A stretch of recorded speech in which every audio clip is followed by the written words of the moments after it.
chap. You got here quick. Yeah, mate. Don't call him Speedy Gonzalez for nothing. Anyways, thanks for joining us on our couch discussion. Here we have a special guest joining us.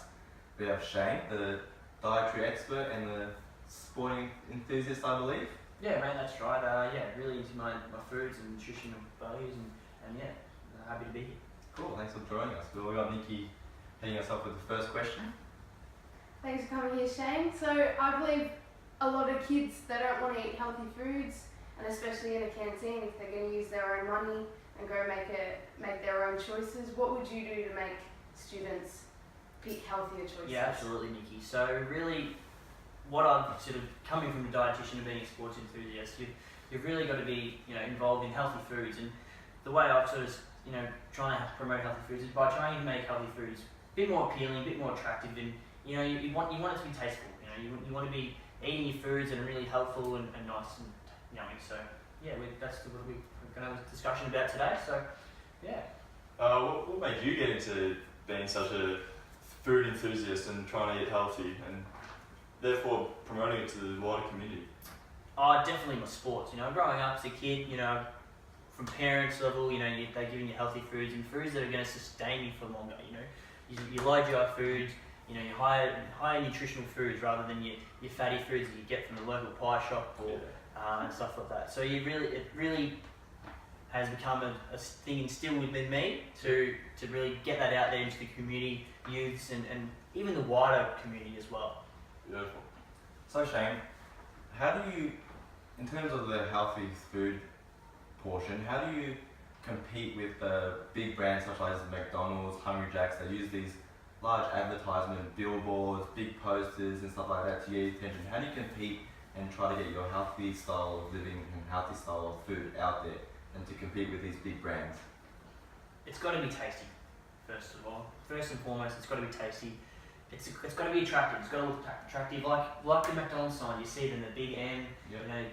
It's really hard to compete in, and that's unfortunately is the way of life at the moment nowadays. So fast food is really convenient. It's on every corner of the roads. It's in every shop. It's everywhere. So we really wanted to try and make it more attractive and make something that you've tasted before. But it's got to be healthy. We want it to, like I said before, we want it to be strong and nutritional and really going to be helping you throughout your everyday. Just on that with the food attraction, that kind of thing. I've got two young boys at home and they're going through that phase where they're not really wanting to eat their greens and that kind of thing. So how can I, as a parent, present my food on the kitchen table in a better way? What I've done in the past, because I'm not like you, man. I've got two upcoming boys. They're really starting to get into those sort of high teenage years now. And what I've done in the past is you incorporate your veggies and your greens into a dish. You might have a chili con carne, for example, and you've got your corn in there, you've got your meat in there, you've got a bit of cheese. It's all incorporated and it tastes good. We want it to be tasting good, and that's one way you can do it. So you're definitely incorporating your greens and your nutritional foods into your main meals. Yeah, well, that's a nice tip there, actually. No, don't worry, mate. So I like the way you talk about and how you're passionate about all this health food and stuff like that. I'll bring you back to the big company example. So I've got a few kids myself, got a couple of them, and when they go out, there's the mum can't, mum, but all out. I get that sometimes too. Yeah, they mix it up. Yeah, that's fair enough. They mix it up. That happens. Yeah.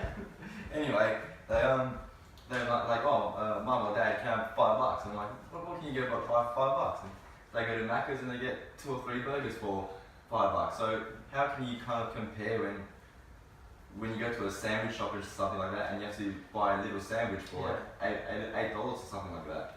Yeah, that's definitely something that we've really been struggling with, and that might have to come down to government legislation. They need the government needs to incorporate something in there that maybe the fast foods need to become a bit more expensive rather than the nutritional foods. But healthy foods, unfortunately, come at a higher cost. But if you want to be living longer, stronger, you've got to try and maybe fork out that extra little bit of money, or be smart about it. Eat before you go out, and take food with you to, when you go out, or into lunch boxes and stuff like that. You want to be having food that it's going to be good for you for the whole day. And if you're having longer low jar food, it's going to sustain you longer. So you think the government should kind of incorporate some type of tax, some type of sugar tax, or? Oh, I'm not saying that much as such, but Yep.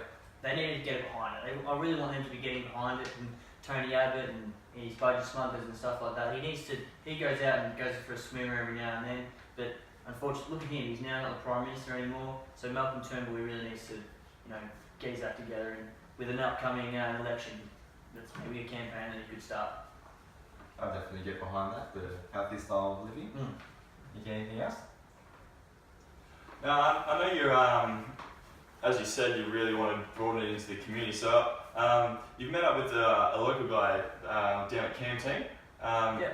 How did you go about that with him, like devising the food menu and trying to promote that new business? So Canteen's down there, great operator at Canteen. He's a really good looking bloke. He's really switched on with his nutritional foods. He's trying to get whatever he can with his menus to be really healthy. Said it so many times in this couch today, guys. It's all comes down to healthy, yummy food. It's going to be nutritional for you. Canteen down there. He's promoting it. He's getting it out onto local footy jumpers. The community's getting behind him, and there's a definite change in the obesity rates down there at Canteen as well. There's a lot of healthy people around that community, so that's definitely, he's done that well. Yeah.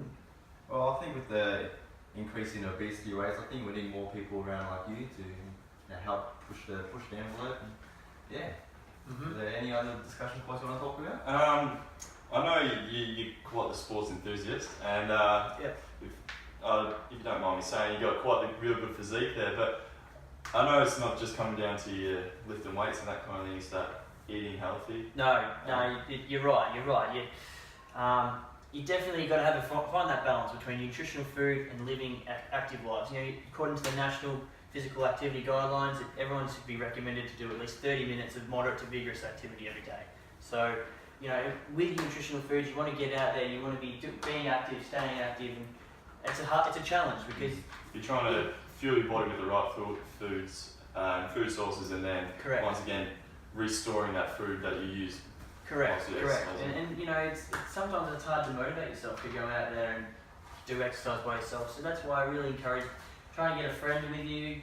Join a local sporting team, sporting gym, or something like that, or personal training group. So they're fantastic. So nice. Yeah. Anyway, so that's all discussion points we can cover today. Thanks for joining our presentation on healthy food and the canteens and stuff like that, and all the food we covered and stuff like that. Anyway, bye from the studio, and see you next time for another